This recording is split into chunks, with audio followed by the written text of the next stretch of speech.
In this video, we learn about the themes of novel Robinson Crusoe written by Daniel Defoe. Daniel Defoe ने Robinson Crusoe में बहुत सी important themes को explore किया है और पूरा नॉवल का जो नैरेटिव है उसमें एक एंड्यूरिंग सिग्निफिकेंस दिखाई गई है इन थीम्स के थ्रू कि किस तरह रॉबिन्सन क्रूसो ने सर्वाइव किया है। तो उनमें जो सबसे पहली थीम है वो है सर्वाइवल एंड सेल्फ रिलायंस, बका और खुद इन्हिसारी। रॉबिन्सन क्रूसो के सबसे नुमाया मौजूआत जो हैं उनमें से एक सख्त और गैर मानूस माहौल है, ऐसा माहौल जिसमें वो पहले नहीं रहा और उसमें उसकी बका की जद्दोजहद है कि कैसे वो उसमें जिंदा रहा। तो जजीरे पर क्रूसो की तन्हाई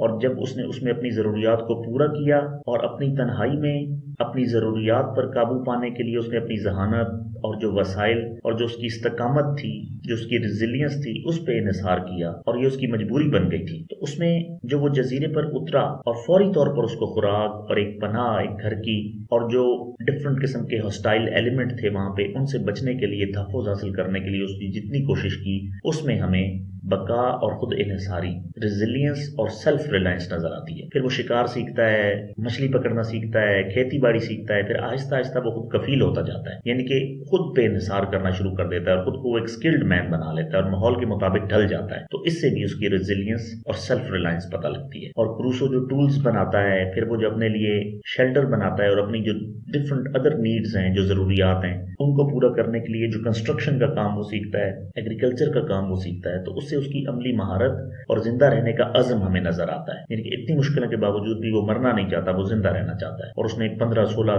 बहुत अरसा, इतने साल वहां पे गुजारे जजीरे में और वो जिंदा फिर वापस इंग्लैंड में वापस आया और फिर उसने शादी की और फिर उसके 3 बच्चे भी थे। Next theme is colonialism and imperialism. Colonialism को उर्दू में इस्तेमार कहते हैं और इंपीरियलिज्म को साम्राज्य निजाम या साम्राज्य कहते हैं। तो रॉबिन्सन क्रूसो अपने जमाने में जो उसका राइज एक नौ आबादियाती रवैया था, ये कलोनियलिज्म था, उसकी अक्कासी करता है। और क्रूसो की जो मुहिम जुई है, जो उसके एडवेंचर हैं, उससे हमें पता लगता है जिस तरह के यूरोपियन लोग जो हैं यूरोसेंट्रिक हुए हैं और वो अपनी लैंड को, अपने एरिया को फैला रहे हैं और गैर मुल्की जमीनों पे कब्जा कर रहे हैं और अपने लोगों के तसल्लुत जो है वो बना रहे हैं। तो वो कलोनियलिज्म की ये जो कोशिशें हैं, ये जो एफर्ट्स हैं, उनकी एथिक्स, अखलाकियात और उनके जो रिजल्ट्स हैं उनके बारे में सवाल उठाता है। क्योंकि हमें रॉबिन्सन क्रूसो नॉवल में पता लगता है कि ये खुद स्लेव ट्रेड में शामिल हो जाता है, गुलामों की तिजारत करता है और अफ्रीका में गुलामों की खरीदारी के लिए ये जाता है, जिससे हमें कलोनियलिज्म और इंपीरियलिज्म के जो इनह्यूमन, इनसेन, गैर इंसानी पहलू और रवैये हैं उनका पता लगता है। फिर फ्राइडे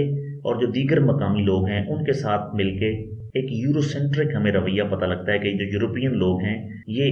अपने कल्चर और अपनी सकाफत के अलावा बाकी तमाम सकाफतों और कल्चर्स को कमतर समझते हैं। फिर जजीरे पर क्रूसो ने अपना तसल्लुत कायम कर लिया, क्योंकि जब वो जजीरे पर फ्राइडे को मिलता है जो कि उधर ही जजीरे का रहने वाला है, तो उसको ये अपना गुलाम बना लेता है और उसके कल्चर को नॉन यूरोपियन कल्चर तस्वर करता है और अपने से इंफीरियर समझता है। और जजीरे के ऊपर उसने जो अपना तसल्लुत बनाया हुआ है और एस्टेब्लिश किया है खुद को, वो उसका एक ऐसा रोल हमें दिखाता है कि वो एक कॉलोनियल मास्टर बना हुआ है फ्राइडे के ऊपर। और एक ब्रॉडर पावर डायनेमिक्स जो है कॉलोनाइजर और कॉलोनाइज्ड के दरमियान जो हमें कॉलोनियलिज्म में नजर आती हैं, इसने वहां आइलैंड के ऊपर एज ए कॉलोनाइजर एक्ट किया है और फ्राइडे को इसने कॉलोनाइज किया हुआ है। नेक्स्ट थीम इज रिडेम्पशन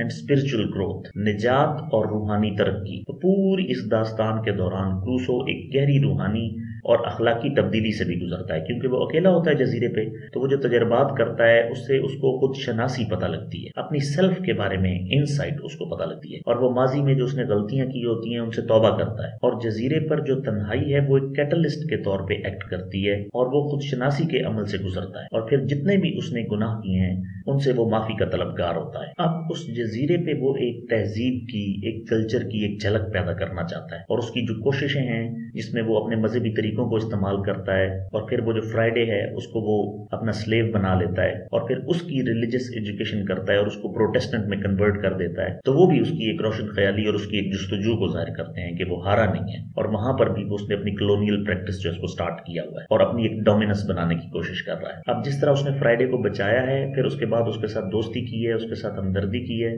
और फिर उसकी वो जो अखलाकी तख्लीक कर रहा है या उसकी जो स्पिरिचुअल रीग्रोथ कर रहा है, उसको रिलीजियस एजुकेशन दे रहा है, उससे भी हमें क्रूसो की सलाहियतों का पता लगता है कि वो कितना टैलेंटेड और कितना केपेबल शख्स है। आइसोलेशन एंड लोनलीनेस, कटा हुआ है दुनिया से और अकेला है। पूरे नॉवल के नैरेटिव में हमें आइसोलेशन की थीम सबसे वाज़िह नजर आती है, और जो तन्हाई का मौजू है और ये जो बयानिया है ये फैला हुआ है पूरे नॉवल में। और अपने जितने भी साल उसने गुजारे जजीरे के ऊपर, उन तमाम सालों में गहरी तन्हाई है और अकेला है रॉबिन्सन क्रूसो और हालात से लड़ रहा है। और इससे हमें एक रॉबिन्सन क्रूसो का समाजी सोशल पर्सपेक्टिव भी नजर आता है और एक उसका साइकोलॉजिकल नफ्सियाती और एक जज्बाती असर भी वाज़िह नजर आता है उसमें। तो उसके जो एक्सपीरियंसेस हैं उनमें साइकोलॉजिकल और इमोशनल एलिमेंट्स उसकी सोशल आइसोलेशन की वजह से शामिल हैं। इब्तदाई तौर पर तो क्रूसो मायूस है और ये महसूस करता है कि जहाज तबाह हो गया है और वो अकेला बंदा जिंदा बच गया है, और वो जो तन्हाइयों का ये वजन है उसके नीचे वो दबा हुआ है और एक सेंस ऑफ अबेंडनमेंट और रिजेक्शन है उसमें। फिर बाद में वो जैसे जैसे रिलीजियस एक्टिविटीज शुरू करता है, फिर वो अपनी जो चीजें लिखना शुरू करता है एक जर्नल की सूरत में, और जो रोजमर्रा के मामूलात हैं तो उसने खुद को मसरूफ किया और फिर अपने अक्ल को बरकरार रखा और मायूसी को दूर करने की कोशिश की। और उसकी ये तमाम कोशिशें तन्हाई से निपटने के लिए थी, और ये सारी हिकमत अमलियां जो काम उसने किए तो बेसिकली अपने आप को जज्बाती और नफ्सियाती तौर पर बचाने के लिए और अपनी मायूसी को खत्म करने के लिए थी। फ्राइडे के आने से रॉबिन्सन क्रूसो की जो तन्हाई है उसमें एक सेंस ऑफ रिलीफ, एक राहत फराहम हुई उसको, और उसको एक इंसानी सोबत मिली, कंपनी मिली, और जिससे उसने अपना एक ताल्लुक बनाया। और फिर उसकी ये तन्हाई का एहसास फ्राइडे के आने से खत्म हो गया, क्योंकि वो एक की बजाय अभी दो इंसान वहां पे मौजूद थे। Last theme, man versus nature, इंसान बमुकाबला फितरत। रॉबिन्सन क्रूसो कुदरती दुनिया के साथ इंसानी ताल्लुकात के मौजू जो हैं उसको एक्सप्लोर करता है, जिसमें मरकजी किरदार जो है वो जद्दोजहद कर रहा है और फतह करने की कोशिश कर रहा है, कॉन्कर करने की कोशिश कर रहा है, जितने भी उसको मसाइल पेश आ रहे हैं उनके साथ लड़ रहा है। और जो एक नेचुरल वर्ल्ड है अपनी स्ट्रगल से वो उसको कॉन्कर करना चाह रहा है, उसके साथ अडेप्ट करना चाह रहा है, तब्दील होना चाह रहा है, उसके मुताबिक ढालना चाह रहा है खुद को, और वो को एग्जिस्ट करना चाह रहा है। जो वाइल्डरनेस है आइलैंड की, जो कि एक फितरत है वहां पे बेहंगम और अनटेम्ड, उसके साथ गुजारा करने की कोशिश करता है। तो नॉवल में हमें पता लगता है कि शुरू में जो एलिमेंट्स क्रूसो को फेस करना पड़े हैं, जिनमें तूफान हैं, जंगली जानवर हैं, जजीरे की सख्त चीजें हैं, जिनमें मौसम भी शामिल है, तो ये सब चीजें सिंबलाइज करती हैं कि एक इनहेरेंट कॉन्फ्लिक्ट है ह्यूमन सिविलाइजेशन के दरमियान और नेचुरल एनवायरनमेंट के दरमियान। यानी कि इंसान को जिंदा रहने के लिए बेसिकली कुदरत के साथ लड़ना पड़ता है, ये नेचुरल माहौल के साथ लड़ना पड़ता है। फिर आगे हमने देखा कि आहिस्ता आहिस्ता जजीरे के जो वसाइल हैं, जो रिसोर्सेज अवेलेबल हैं, रॉबिन्सन क्रूसो ने खुद को इतना ट्रेन कर लिया है और महारत हासिल कर ली है कि वो शिकार भी कर सकता है, माहीगीरी कर सकता है, ज़राअत कर सकता है, तामीरात कर सकता है, और अपनी बका के लिए फितरत को इस्तेमाल कर सकता है। यानी कि जो फितरत उसके खिलाफ है उसी को वो अपने फायदे के लिए इस्तेमाल कर रहा है। और ये उसकी एक सलाहियत बताती है हमें कि कैसे नेचर को उसने हार्नेस किया है, उसके पास ये कैपेसिटी है कि उसने अपने सर्वाइवल के लिए नेचर को इस्तेमाल कर लिया। और ये जो आइलैंड है ये खुद में एक दास्तान है, एक नॉवल है और एक किरदार है।